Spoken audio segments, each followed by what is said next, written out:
రకంగా అలా చాలా దినాల తర్వాత చూడడానికి ప్రభు ఇచ్చిన చక్కటి తరుణం బట్టి ప్రభుని కీర్తిస్తూ ఉంటున్నా. ఏంది 10th అవతారంతో వచ్చాడని అనుకుంటున్నాను. నాకు కొంచెం ఆరోగ్యం బాగాలేదు, అందుకే టీషర్ట్ వేసుకోవాల్సి వచ్చింది. సరే, మెట్టికి ప్రభు జకరియన్న తర్వాత వీణా సిస్టర్ వారి జీవితంలో చేస్తూ వచ్చిన కార్యాలన్నిటి బట్టి ప్రభు నిజంగానే కీర్తిస్తూ ఉంటున్నా.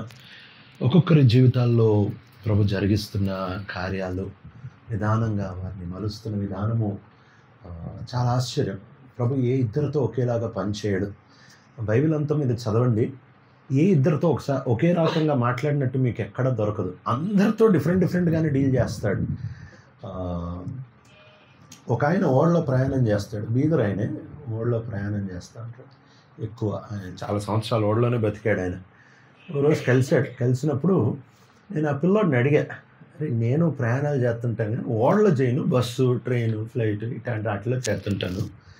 మామూలుగా బస్సు కదులుతుంది అంటే బయటకు చూస్తే రోడ్డు పోతూ ఉంటే తెలుసుద్ది బస్సు కదులుతుంది. ట్రైన్ కదులుతుంది అంటే బయటకు చూస్తే ట్రైన్ కదులుతుంది. ఫ్లైట్ కదులుతుంది అంటే పైనుంచి చూస్తే ఏం కదలదు, కానీ మనం పైన ఉన్నామంటే కదులుతున్నట్టు, లేకపోతే పోతాం.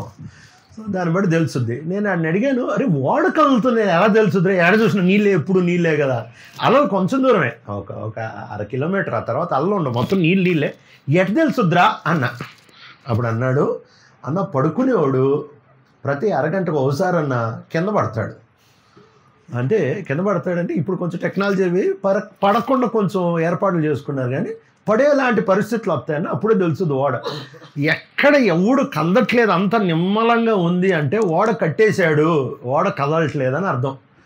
దేవుడు కూడా మన జీవితాల్లో పనిచేస్తున్నాడు అనే దానికి ట్విస్ట్ ఏంటి అంటే, పడుతున్నాం, ఎక్కడో తగులుతుంటాయి, ఎక్కడో కదులుతుంటాం, అప్పుడు మనం బండి కదులుతున్నట్టు. ఏమి జరగట్లేదు, అంతా సాఫీగా వెళ్తుందంటే ఆడో కట్టేశాడు, మనల్ని ఏం చేయట్లేదు మనతో పని అని అర్థం. సో ఈ కుటుంబాన్ని ఆయన కదుపుతూ ఉన్నాడంటే ఆయన పని చేస్తున్నాడని నమ్ముతూ ఉంటున్నాము. ఇక్కడ జరుగుతున్న పరిచర్యను బట్టి, ఎల్షదై పరిచర్యను బట్టి కూడా ప్రభుని ఎంతగానో కీర్తిస్తూ ఉంటున్నాం. ఆ పక్షంగా కూడా మీరు చేస్తున్న ప్రార్థనలకి ఎంతో కృతజ్ఞుడను. బట్టికి ఈ పిల్లల బర్త్డే రోజు ఇది ఒక విచిత్రమైన సందర్భం. 2 లేక 3 విచిత్ర సందర్భాలు ఉంటాయి. ఒకటి పిల్లల బర్త్డే, పెట్టుకుంది పిల్లల బర్త్డే, కానీ అది ఆడి బర్త్డే అనో లేకపోతే అది వాడి ఫంక్షన్ అని ఆడికే తెలియదు. ఎంత విచిత్రం కదా. ఆడి పేరు చెప్పుకొని వంట తింటాం, పేర్లు చెప్పుకొని ఏర్పాట్లు చేస్తాం, వంట చేస్తాం, కానీ ఆడికే తెలియదు నాదేరా ఫంక్షన్ అని. రెండోది బోధకి ఆడికి సంబంధమే లేదు. దాని తర్వాత రెండో ఫంక్షన్ ఏంటి అని అంటే పెళ్ళి కొడుకు పెళ్లి కూతురు కూర్చున్నాక ఎంత మహాభక్తుడు ఎన్ని మర్మాలు చెప్పినా వీళ్ళకి ఏమి ఎక్కదు. ఆ ప్రమాణాలు కూడా ఏదో ఎవడో రాసి పెట్టాడు కాబట్టి వీళ్ళు చదువుతూ ఉంటారు. కొంతమంది 7-14 చదువుతారు. ఆ పెళ్లి కొడుక్కి ఆ ముగించరా బాబు అనిపిస్తూ ఉంటుంది. ఎందుకు ఈ అడిగాలి ప్రమాణాలు సోది, పెళ్ళి వదిలితే మేమిద్దరం వెళ్ళిపోతామని ఉంటారు వాళ్ళిద్దరు. సో పెళ్ళిళ్ళలో కూడా ఎవడ అర్థమానాలు ఎండు, కూర్చున్నవాడు ఎంటాడు తప్ప చేసుకున్నాడు ఆవిడ ఎండు. మూడవది సావు, ఆడు వెళ్ళిపోయి ఉంటాడు, ఆడి గురించి చెప్పి ఏమి లాభం, ఆడు వెళ్ళిపోయి ఉంటాడు. ఈ 3 ఫంక్షన్లు ఎవడికి చేస్తున్నావు ఆడికి ఏం తెలియదు. సో ఇది కూడా అట్లాంటి ఫంక్షనే. ఈ పిల్లోడికి ఏం తెలియదు, అయితే అమ్మా నాన్నకి మాట్లాడుకుంటున్నావు అంతే. ఇక్కడ చాలామంది అమ్మా నాన్నలు ఉన్నారు. 3 కేటగిరీలు. ఒకటి కాబోయే అమ్మా నాన్నలు, లేక అమ్మా నాన్నలు అయిపోయిన వాళ్ళు, లేక అమ్మమ్మ తాతలు అయిపోయిన వాళ్ళు అంతే. ఇంకా భౌతికంగా పిల్లలు లేకపోతే ఆత్మీయంగా పిల్లల్ని కనొచ్చు ఖచ్చితంగా. ఆ సామర్థ్యం లేదు అనేవాళ్ళు ఈ భూమి మీద నిజమైన విశ్వాసం ఎవరు ఉండరు. సో తల్లిదండ్రులుగా మనం, ఆ పిల్లడికి ఎటు ఏం అర్థం కాదు కదా. సో తల్లిదండ్రులుగా మనం తూకిగా దేవుని యొక్క వాక్యాన్ని కొద్దిసేపు చూసుకోవడానికి ప్రయత్నం చేద్దాం. 9:17 అయింది, ఒక 20 నిమిషాలు తీసుకుంటా, అంటే 9:37కి ముగిస్తా. ఓకేనా? ఖచ్చితంగా 20 నిమిషాలే, 9:37కి. ఎందుకంటే మీరు కూర్చున్నా నేను నిలబడలేదు, నా బాధ నాది. సరే, మెట్టికి పిల్లల్ని పెంచే విషయంలో ఒక 3 మెట్లు తూకిగా మీ ముందు పెట్టడానికి ప్రయత్నం చేస్తాను. వద్దాము. యెషయా గ్రంథము 8వ అధ్యాయము, బాగా పరిచయమైన మాటలే. యెషయా గ్రంథం 8:18 వచనం చూతారు ఎవరైనా? యెషయా 8:18 తెలుగులో. ఇదిగో నేను యెహోవా నాకిచ్చిన పిల్లలను ఆ, ఆ, ఆ, ఆ, ఆ. చాలండి. ఎంత చక్కగా చెప్తున్నాడంటే, మనం చిన్నప్పుడు ఒక కథ వినే ఉంటాం. ఏంటి అనంటే, ఒక టోపీలు అమ్ముకునేవాడు వచ్చి చెట్టు కింద పడుకున్నాడు. కోతులు వచ్చాయి, టోపీలు ఎత్తుకొని పోయాయి. విన్నారా లేదా? వినలేదా? మీ ఊర్లో కోతులు ఉండవా, టోపీలు ఉండవా? సరే, మా ఊర్లో చెప్పేవాళ్ళు టోపీలు ఎత్తుకుపోయాయంట కోతి. వీళ్ళు వేసేటప్పుడు ఒక్క టోపీ లేదు, అన్ని కోతుల దగ్గర ఒక్కొక్క టోపీ ఉందంట. ఇప్పుడు వీడు ఏం చేయాలి అర్థం కాక ఒక టోపీ నెత్తి మీద ఉండే టోపీ తీసుకొని ఇట్ట అన్నాడంటే, కోతులన్నీ కూడా ఇట్ట అన్నాయంటే, ఇట్ట అన్నాడంటే అన్ని నెత్తి మీద పెట్టుకుని వేసి కింద కొట్టాడంటే అన్ని కింద కొట్టాయంటే. సేమ్ అండి మన పిల్లల స్టోరీ కూడా. వాళ్ళకి నువ్వు ఏం చెప్పినా ఆడు నిలబడే కోతి నా టోపీ నాకు ఇవ్వంటే నువ్వు ఎవడరా అన్నట్టు చూస్తాడు. కోతికి ఏం అర్థమవుద్దంటే ఈడు కిందకేస్తే అది కూడా కిందకేస్తుంది. మన పిల్లలకి నీ బోధ అర్థం కాదు. ఆడికి ఒకటే తెలుసు. ఏం తెలుసు అంటే నువ్వేం చేస్తా ఆడు చేస్తాడు. నేను మొన్న ఒక సైకియాట్రిస్ట్ని కలిసి, అంటే పెద్ద డాక్టర్, ఈ న్యూరో డాక్టర్, ఆయన్ని కలిసినప్పుడు అన్న మీరు పిల్లలతో డీల్ చేస్తుంటారు కదండి. అవునండి. పిల్లలు ఫోన్లు ఎక్కువ చూస్తున్నారు కదన్నా, ఎలా మానిపించాలంటే అవి మానేలేరన్నా అన్నాడు. అదేంటన్నా మీరు డాక్టర్లే అట్ట అంటే ఇంకెట్టా అంటే, దానికి సొల్యూషన్ లేదన్నా. లేదన్నా ఏదో సొల్యూషన్ లేదంటున్నారు కదన్నా, ఇంకా దానికి ఏం చేయలేము అంతే. ఎందుకు అని అంటే అప్పుడు ఆయన ఏమన్నాడంటే, అమ్మా నాన్నని మానిపించగలిగితే వీళ్ళు మానుకున్నట్టే అన్నా అన్నాడు. అదేంటన్నా అని అంటే అప్పుడు ఏమన్నాడంటే, అన్న పిల్లోడికి అసలు దీన్ని సెల్ ఫోన్ అంటారని తెలియదు, దీంట్లో బొమ్మలు వస్తాయని తెలియదు, చూస్తే ఆనందం వస్తుందని తెలియదు, ఏమీ తెలియదు. ఆడికోడు తెలుసు, మా అమ్మ నాన్న ఎప్పుడూ చూస్తున్నారంటే దీంట్లో ఏదో ఉందని నేను చూడాలనుకుంటాడు అంతే. వాళ్ళు ఏంట్రా ఇది అని కింద పారేశారనుకో, ఆడి దీంట్లో ఏముండదురా మా అమ్మ నాన్నే పారేశారని ఆడి పారేస్తాడు. సో మన పిల్లలకి మనం చెప్పగలిగింది ఏమీ లేదు, చూపించగలిగిందే. ఈయన అనే మాట ఏంటంటే, ఇదిగో నేను యెహోవా నాకు ఇచ్చిన పిల్లలను సియోను కొండ మీద నివసించు దేవునికి సూచనలుగా ఉన్నాం. సూచన అంటే ఏంటో తెలుసా? సూచన అంటే ఇప్పుడు ఇక్కడ నుంచి విజయవాడ వెళ్తున్నాం అనుకోండి. విజయవాడ వెళ్తుంటే మైలు బండ ఉంటుంది కదా, ఆ మైలు బండ మీద రాస్తారు విజయవాడ 15 కిలోమీటర్లు. 1 కిలోమీటర్ దూరం వెళ్తాం. దూరం వెళ్తే దాని మీద విజయవాడ 14, ఇంకా కొంచెం ముందుకు వెళ్తే విజయవాడ 5, ఆ తర్వాత ఇంకా దగ్గరికి వెళ్తే విజయవాడ అని ఒక యారో ఉంటుంది అంతే. అంటే అది కదలదు, అది అక్కడ ఉండి ఏం చెప్తుంది అంటే ఈ టెల్లు బాబు అంటుంది అంతే. సో మన పిల్లలకు కూడా మనం అదే చూపించాలి. నేను సేవలో గట్టిగా నమ్మడం మొదలుపెట్టా. ఏంటి అని అంటే, మనిషి అనేవాడే యాక్టర్, వీళ్ళలో సూపర్ యాక్టర్లు ఎవరంటే విశ్వాసులు. ఇంకా అసలు వీళ్ళకి పోటీ లేదు. నిజమైన విశ్వాసి అసలు ఎవడు అని అంటే తలుపేసిన తర్వాత భార్య భర్త అంతే, స్టోరీ బంద్, అదే ఒరిజినల్. బయటంతా యాక్షనే, బయటంతా యాక్షనే. ఇక కొంగేసారంటే పోనక దిగినట్టే ఇక అసలు బైబిల్ పట్టి సంచేశారంటే ఇక అదొక పోనకమే. ఇదంతా యాక్షన్ ప్రపంచం. ఈ యాక్షన్ ప్రపంచంలో మన పిల్లలకి మనం నేర్పించగలిగిన సింపుల్ థింగ్ ఏంటంటే యాక్షన్ లేకుండా బతకడం. ఈ యాక్షన్ లేకుండా బతకడం అని అంటే, చాలాసార్లు మనం సువార్త చెప్తూ ఉంటాం కదా, యేసు ప్రభు పాపుల్ని ప్రేమిస్తాడు, ఆయన మనల్ని రక్షిస్తాడు, ఇవన్నీ చక్కగా వాళ్ళకి చెబుతూ ఉంటాం కదా. ఇది కాదు, మనం పొరపాటు చేసినప్పుడు ఒరే నేను ఈ పొరపాటు చేశానురా, నేను యేసే దగ్గరికి వెళ్ళాను, ఆయన క్షమించాడు అనేది స్ట్రైట్గా చెప్పాలి. అంతేగాని మనం ఎట్లా ప్రజెంట్ చేస్తామంటే అసలు నేను పాపమే చేయలేదు అన్నట్టు ప్రజెంట్ చేస్తే వాడు కూడా సేమ్ యాక్షన్ నేర్చుకుంటాడు. సో మన పిల్లలకి మనం ఫస్ట్ నేర్పించే పాఠం ఏంటంటే యాక్షన్ చేయడం మానేయాలి, జెన్యూన్గా బ్రతకడం నేర్పించాలి. ఏంటంటే ప్రభు మనం ఎలాగున్నామో అలా స్వీకరిస్తాడు. ఆయన ముందు ఏం యాక్షన్ చేయని అవసరం లేదు. ఆయన ముందు నువ్వేమి దాన్ని మసిపూసి మారేడుకే ఏం చేయని అవసరం లేదు. ఉన్నట్టు ఆయనకు చెప్తే ఆయనకు అర్థం అవుద్ది కదా. సో మన పిల్లలకి కూడా ఇదే మనం నేర్పించాలి. ఏంటంటే అరే యాక్షన్ వద్దు, దేవుడు మనం ఎలా ఉన్నామో ఆయనకు మనం అలా తెలుసు, ఆయన దగ్గరికి అలా వద్దాం అంతే. ఈ సింపుల్ థింగ్ అండి మన పిల్లలకి మనం నేర్పించగలిగితే ఎలా నేర్చుకుంటారు అని అంటే టోపీ కింద పారే, నేర్చుకోడు, నీ టోపీ కింద పారే ఆడు పారేస్తాడు అంతే. సో బేసిక్గా పిల్లల ముందు యాక్షన్ మానేయండి. మీ పొరపాట్లు ఏవైతే ఉన్నాయో చెప్పండి, అరే ఇది నా పొరపాటు రా బాబు, నేను ఇది చేస్తున్నాను, ప్రభు నన్ను క్షమించాడు, నేను అది మారుతున్నాను చెప్పే. ఫస్ట్ థింగ్ ఏంటంటే యాక్షన్ మానేయండి. రెండోది ఏంటంటే చాలా సింపుల్ అండి, బైబిల్ చాలా ప్రాక్టికల్, ఏదో పెద్ద సిద్ధాంతం ఏమి లేదు. రెండోది బైబిల్ ఏం చెప్తుందంటే ద్వితీయోపదేశకాండం 6వ అధ్యాయం, ఇక మాకు తెలిసిన వచనాలే కదా చెప్పుకుంటాం ముందుకెళ్తాను. 6వ అధ్యాయం 6 నుంచి 9 వరకు ఏమంటాడంటే మీ పిల్లలతో మాట్లాడండి అంటాడు. అంటే దాని కొంచెం బైబిల్ భాషలో రాశారు, కానీ మన భాషలో చెప్పుకోవాలంటే మీ పిల్లలతో మాట్లాడండి. 4 సార్లు మాట్లాడమన్నాడు. ఎప్పుడెప్పుడో చదివి చెప్తారు ఆ మాటలు మాత్రమే.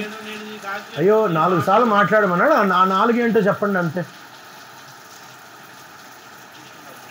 4 సార్లు మాట్లాడమన్నాడు. ఎప్పుడెప్పుడు? తినేటప్పుడా? ఏడుంది సార్ తినేటప్పుడు, అనువాదించొద్దు, అడియా ఉందా అది. కూర్చున్నప్పుడు, నడుచున్నప్పుడు, పడుకున్నప్పుడు, లేచినప్పుడు, అంతే 4 సార్లు అట.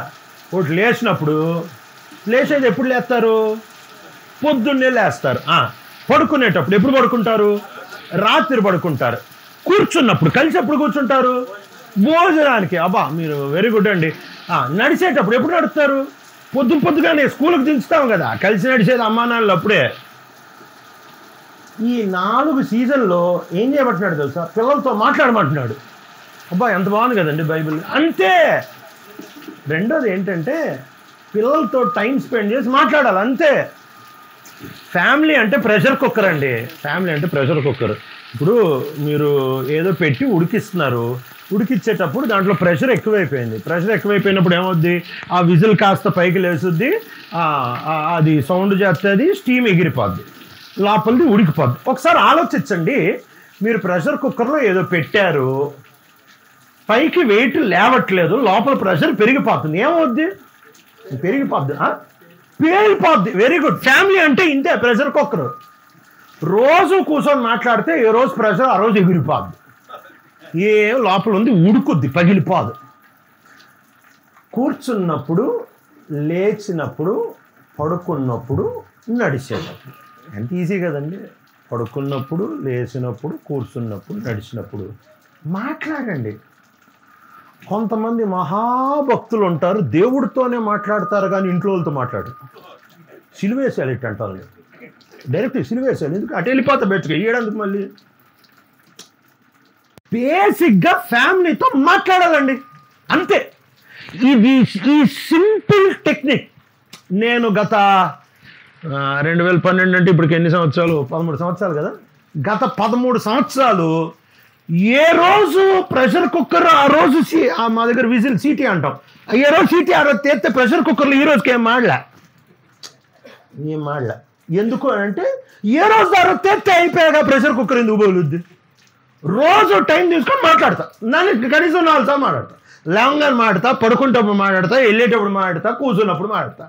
మా ప్రెషర్ కుక్కర్లు ఆయన మహాకృపను బట్టి అది రబ్బరు పాడుగాలే, వీటు పాడుగాలి, ఆయనకు ఏం చిన్నదండి, మాట్లాడుకోండి అంతే. దీనికి ఖర్చులే, దీనికి కష్టములే, ఏంలే. కొంతమందికి మాట్లాడడం రాదు, బాగా గుర్తుపెట్టుకోండి. ఇంట్లో ఒకరికి మాట్లాడడం రాదంటే ఇంకో కొత్తది. ఇద్దరు అట్టు ఉండరు, ఒకళ్ళు వినేవాడు ఉంటాడు, వాడు మాట్లాడేవాడు ఉంటాడు. వాడు వినండి, వాడు మాట్లాడేసుకోండి. ఏ రోజు ప్రెషర్ ఆ రోజు తీసేసుకోండి, బీపీ ట్యాబ్లెట్లు అవసరం పడు, లేదంటే వేసుకోవాల్సింది, ఏం చేయలేము. సో ఇది చాలా సింపుల్. ఇప్పుడు ఆయన ఏమంటున్నాడంటే రోజు మాట్లాడుకోండి, ఆ మాటలు మాట్లాడేటప్పుడు నా గురించి మాట్లాడుకోండి అంటున్నాడు. ఏం మాట్లాడుకోండి అంటే, ఒరే ఇలా చెయ్యాలరా, ఎందుకు ఇలా చేయాలంటే దేవుడు చెప్పాడు.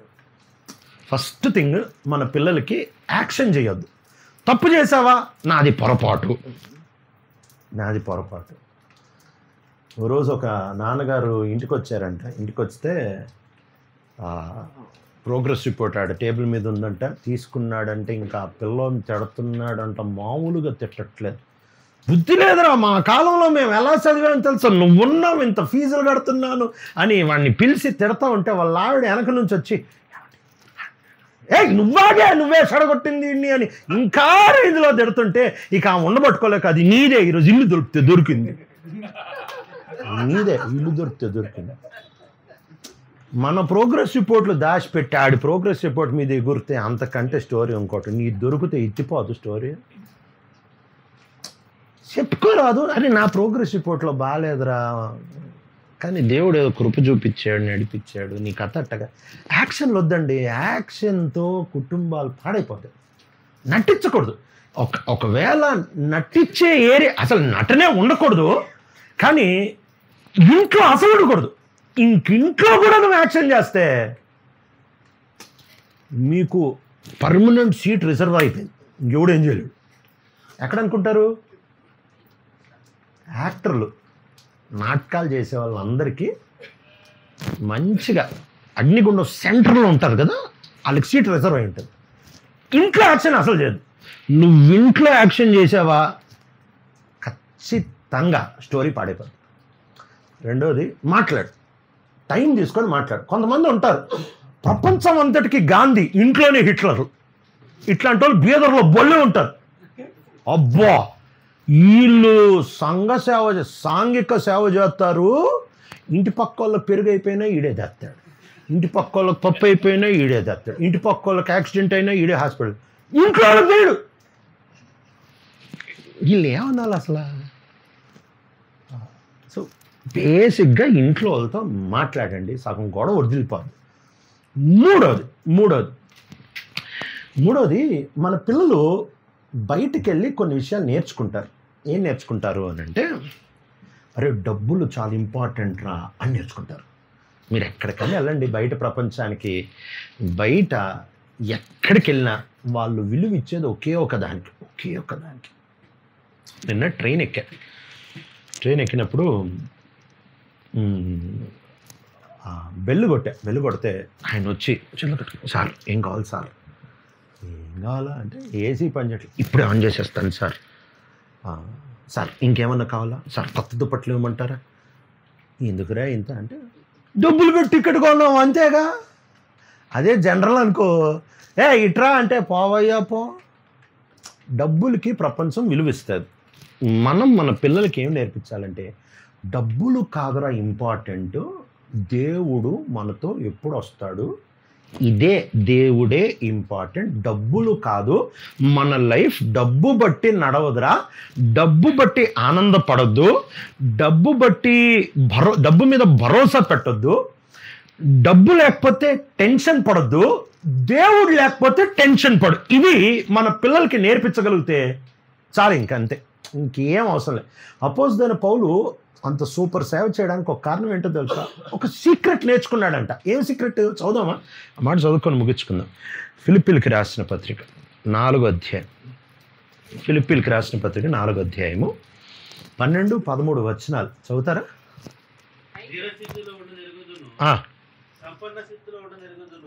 ప్రతి విషయంలోనూ అన్ని కార్యములలోనూ కడుపు నిండుటకును ఆకలి కొనుటకును సమృద్ధి కలిగి ఉండుటకును లేమిలో ఉండుటకును తెచ్చుకుని ఉన్నాను. నన్ను బలపరచువాని యందే నేను సమస్తమును చేయగలను. చాలండి. ఇంగ్లీష్ బైబిల్ ఏమంటే, for I have learned the secret of being content in all circumstances whether well fed or in lack. అంటే నేను ఇక రహస్యం నేర్చుకున్నాను అంటున్నాడు. ఏంటి సార్ నీ రహస్యమా అని అంటే, ఆయన ఏమంటున్నాడంటే, అరే ఉన్నా లేకపోయినా బతకడం నేర్చుకున్నాను. ఎందుకంటే ఉన్నదాన్ని బట్టి బతకట్లే, లేని దాన్ని బట్టి చచ్చిపోను. నేను బతికేది బలపరిచే దేవుడు బట్టి, నేను చచ్చిపోయేది బలపరిచే దేవుడు బట్టి, అంతే.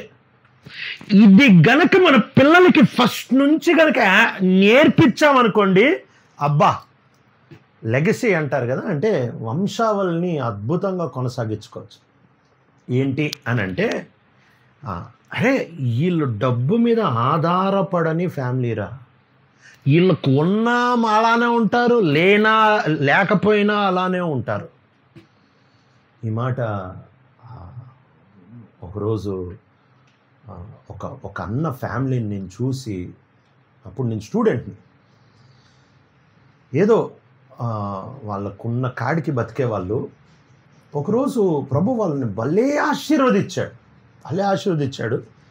వాళ్ళ పిల్లలు అమెరికాకి వెళ్ళి సెటిల్ అయిపోయారు. డాలర్లే, ఇక ఈ నోట్లలో మాట్లాడలేదు, డాలర్లో మాట్లాడతారు.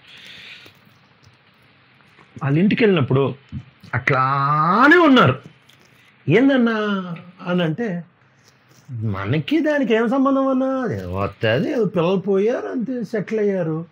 ఆ తర్వాత లేమొస్తే మళ్ళీ ఎప్పుడు ఒకేలాగా చూసా వాళ్ళ లైఫ్ని. చాలా ప్రభావం చూపించారు నా లైఫ్లో. ప్రభావం డబ్బు మీద ఆధారపడి, అది లేకపోతే టెన్షన్ పెరిగిపోయి, అది ఉన్నప్పుడు ఆనందం పెరిగిపోయేదే ప్రపంచానికి తెలుసు. కానీ మన పిల్లలకి మనం కనుక నేర్పించామనుకోండి, అది వచ్చినా లేకపోయింది అది కాదురా, దేవుడు దేవుడు దేవుడు అని కనుక మనం నేర్పించామనుకోండి. ఓకే, సో ఈ 3 విషయాలు గుర్తుపెట్టుకోండి. ఫస్ట్ది యాక్షన్ చేయొద్దు, రెండోది టైం తీసుకొని మాట్లాడండి, మూడోది డబ్బు కాదురా మన భరోసా దేవుడు. పొరపాటున మీకు గుర్తుందో లేదో చూద్దాం. ఫస్ట్ది ఏంటి చెప్తారా? యాక్షన్ చేయొద్దు. ఇది ఒక్కటి గుర్తుపెట్టుకుని చాలండి, వేరే మర్చిపోయిన పర్లేదు అని చెప్పి మర్చిపోయారు కదా. రెండోది ఏంటి? టైం తీసుకొని మాట్లాడండి. టైం తీసుకొని మాట్లాడండి. ఎవరి గురించి? దేవుడి గురించి మాట్లాడండి. ఏదో ఒకటి మాట్లాడండి, దాంట్లో దేవుడి గురించి కూడా మాట్లాడండి. మూడోది ఏంటి? డబ్బే కాదురా బాబు, డబ్బు కాదు మనకి, దేవుడు ఇంపార్టెంట్. నా టైం అయిపోయింది 37, నేను ముగిస్తున్నా. దేవుడు ఈ కుటుంబాన్ని, వారికి అనుగ్రహించిన బిడ్డల్ని ఈ రకంగా దీవించిన గాక. చిన్న బిడ్డని ముందుకు తీసుకొని వస్తే ప్రేయర్ చేస్తాను. ఇట్లా తల్లి, ఈ బిడ్డలు ఇద్దరిని యాక్షన్ లేకుండా పెంచుతారని మాట ఇవ్వగలరా?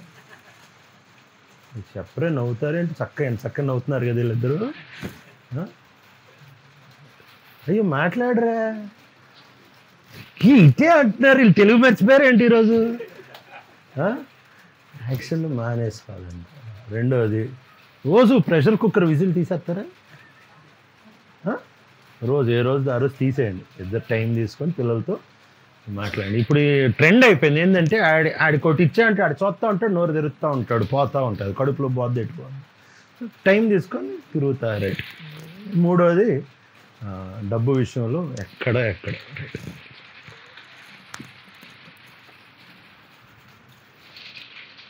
ప్రార్థన చేసుకుందాం. మా ప్రియ పరలోకపు తండ్రి, నమ్మదగిన దేవా, యేసు ప్రభుల వారి శ్రేష్టమైన నామంలో నీకు వందనస్తుతులు.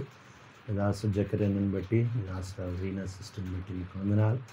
వారిని ప్రేమించి అనుగ్రహించిన 2వ కుమారుడు బట్టి నీకు వందనాలు దేవా. ఈ కుమారుడు పెద్దోడు గాస్పుల్ ఇద్దరు కూడా నీ యొక్క పనికి, నీ రాజ్యానికి దేవా, నీ నీతిని వ్యాపింప చేయడానికి, నీ సిలువని మోయడానికి, శిష్యులుగా అనేకుల్ని సిద్ధపరచడం, వారి శిష్యులుగా బ్రతక తల్లిదండ్రుల తీర్మానం అవసరమైతే నీ కొరకు పానార్పణంగా పోయబడ్డానికి కూడా కృపను అనుగ్రహిస్తున్నామని వేడుకుంటాం. ఈ చిన్న బిడ్డ కొరకు ప్రత్యేకంగా ప్రార్థిస్తూ ఉంటున్నాం. చిన్ననాటి నుంచి ఒక దైవీకమైన వాతావరణంలో పెరిగే కృపను అనుగ్రహించి, తల్లిదండ్రులు నీ కొరకు పెంచే కృపను అనుగ్రహించి, ఆయుష్ ఆరోగ్యం అనుగ్రహించండి, బలము శక్తి జ్ఞానము వయస్సు అన్ని విషయాల్లో ఎదిగించండి, బలపరచండి. ఆనాడు ఒక గొప్ప రివైవలిస్ట్గా ఉంటున్న జోనథాన్ ఎడ్వర్డ్స్వెల్ నీ బిడ్డ పెరగబడినట్లు సహాయం చేయండి, బలపరచండి. ప్రార్థన విన్నందుకు కీర్తిస్తూ దేవా, ఈ బిడ్డని నమ్మకమైన హస్తాలకి అప్పచెప్పుకుంటూ యేసు ప్రభు మా రక్షకుడి నామములో అడుగుతున్నాం తండ్రి, ఆమేన్. ఈ బిడ్డ పేరు జోనథాన్ ఎడ్వర్డ్స్.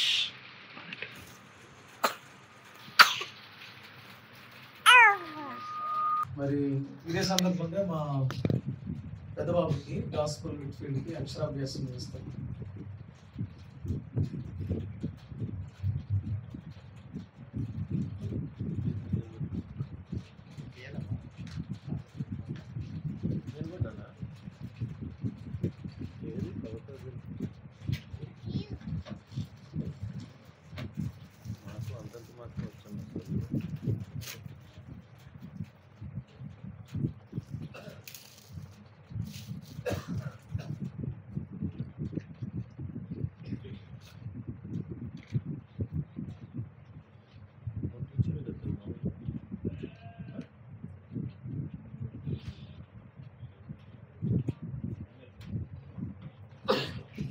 అక్షరాభ్యాసం చేస్తాం. ప్రత్యేకంగా రీనా మామూలుగా కూడా టీచరే, తర్వాత బిడ్డలకైతే ఇంకా అంతకంటే పెద్ద టీచర్. మెట్టుకి దేవుడు తన చదువును కూడా ఈ బిడ్డ పెరగడానికి బిడ్డ చదువు కూడా ప్రభుకు ఉపయోగపడడానికి మాకు ప్రార్థించాలి. ప్రియ తండ్రి, నమ్మకమైన దేవ, గాస్పుల్ పెట్టి నీకు వందనాలు.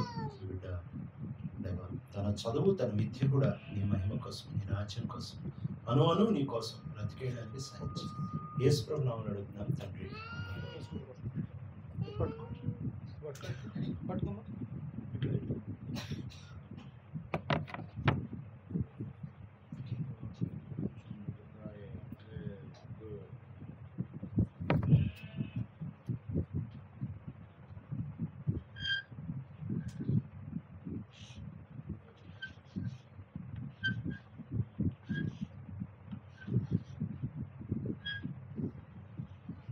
కదుపు సార్, నేను ఇది కలుపుతున్నాను.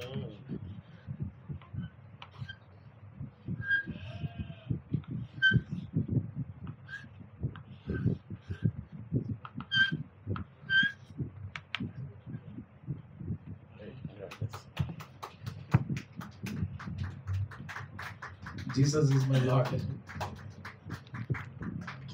పిల్లరా, మరి చివరి ప్రార్థనకు ముందు చిన్న ప్రకటన. మీ అందరి కోసము ప్రేమ విందు సిద్ధపరిచాము. దయచేసి మీరు భోజనం చేసి వెళ్ళాలని మనం చేస్తున్నాం. మరొక విషయం ఏంటంటే, ఈ ఇద్దరు బిడ్డల్ని దేవుడు ఇవ్వకముందు, ఈ బాబు కడుపులో ఉన్నప్పుడే దేవుడు మగబిడ్డ అని దేవుడు బయలుపరిస్తే సంఘంలో ప్రకటించాం. దేవుడు మగబిడ్డని ఇస్తున్నాడు అని. అలానే ఆపరేషన్ థియేటర్ బయట ఉన్నప్పుడు పక్కన ఉన్న వాళ్ళు కూడా చెప్పాం, బాబునిస్తాడు ప్రభు అని. అట్లనే దేవుడు బాబునిచ్చాడు. తర్వాత రెండవ ప్రెగ్నెన్సీ విషయంలో కూడా మాకైతే ఆడపిల్లలు ఇష్టం బాగా, కానీ రెండో ప్రెగ్నెన్సీలో కూడా 6 నెలలు ఉన్నప్పుడు మరలా బాబే అని ప్రభు చూపించాడు. నా భార్య అయితే మరి పుట్టిన తర్వాత బాబుని పుట్టినవాడిని చూడటానికి కూడా ఇష్టపడలేదు, ఎందుకంటే ఆమెకు పాప కావాలనుకుంది. కానీ ప్రభు బాబునిస్తానని మళ్ళా రెండోసారి కూడా బాబుని ఇచ్చాడు. వాడి పిల్లల కోసం ప్రార్థన చేయండి. నాకున్న ఆశ పిల్లల విషయంలో ఒకటే ఏంటంటే, పిల్లలు పెద్దోళ్ళు అయితే డాక్టర్ల వాళ్ళు, యాక్టర్ల వాళ్ళని కాదు, నాకున్న హృదయపూర్వకమైన ఆశ చెప్తున్నానండి. దయచేసి వినండి. వారు ప్రభు కొరకు హతసాక్షి తీర్మానంతో నడవాలని నా ఆశ. వాళ్ళు ప్రభు కోసం అవసరమైతే ప్రాణమన్నా పెట్టాలి, దేవుని కొరకు జీవించాలి అనే తీర్మానము, తీవ్రతతో బ్రతకాలని ఆశపడుతున్నాను. దయచేసి దానికోసం మీరందరూ ప్రార్థించాలని మనవి. మంజిత్ పాలనయ్య, ఈరోజు నిజానికి మీటింగ్ క్యాన్సిల్ అవుతుందనే నేను చాలా మందికి చెప్పలేదు. ఫస్ట్ అందరికి చెప్దామనుకుని, తర్వాత అన్నయ్యకి ఆపరేషన్ అయితే ఆ కారణాన్ని బట్టి ఇంకా రారేమో అనుకొని చెప్పలేదండి. అయినప్పటికీ కూడా